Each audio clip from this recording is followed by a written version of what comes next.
আজকে বানাবো আলু দিয়ে মাংসের লাল লাল ঝোল। তেল গরম হয়ে আসলে আলুগুলো ভেজে নেব। আলুগুলো হালকা লাল লাল করে ভেজে নেব। তেল ছাড়া যেমন তরকারি রান্না করা যায় না, তেমনি আলু ছাড়া আমার মাংস ভালো লাগে না। তেল গরম হয়ে আসলে দিয়ে দেবো গোটা জিরে, তেজপাতা, শুকনো লঙ্কা, গোটা গরম মশলা। হালকা ভেজে দিয়ে দেবো কুচানো পেঁয়াজ।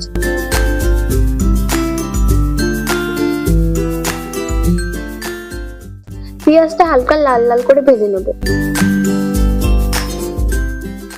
দেখো পেঁয়াজগুলো বাদামি কালার হয়ে এসেছে। এবার দিয়ে দেবো পেস্ট করে রাখা মশলা।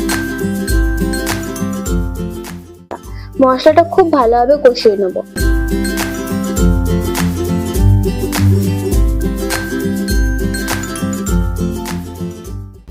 মশলাটা 5 মিনিট মতো কুক করে দিয়ে দেবো স্বাদ মতো নুন, হলুদ, লঙ্কার গুঁড়ো।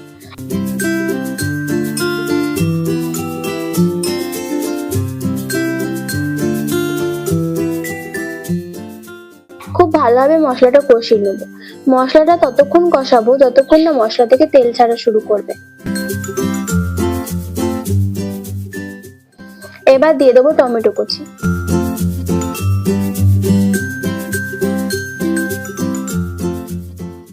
দেখো মশলা থেকে তেল ছাড়া শুরু করে দিয়েছে। এবার দিয়ে দেবো মাংস। মাংসটা মশলার সাথে খুব ভালোভাবে কষিয়ে নেব।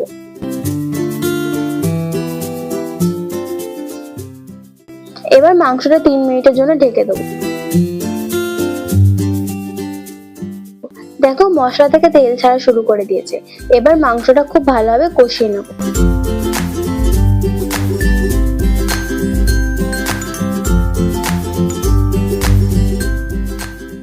মাংসটা ততক্ষণ কষাবো যতক্ষণ না মাংসের গ্রেভি থেকে তেল ছাড়া শুরু করবে।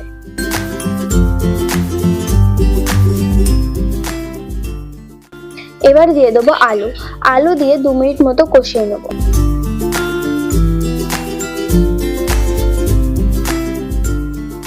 দেখো মাংসের গ্রেভি দুটো থেকেই তেল ছাড়া শুরু করে দিয়েছে। এবার পরিমাণ মতো জল দিয়ে ঢাকা দিয়ে দেবো।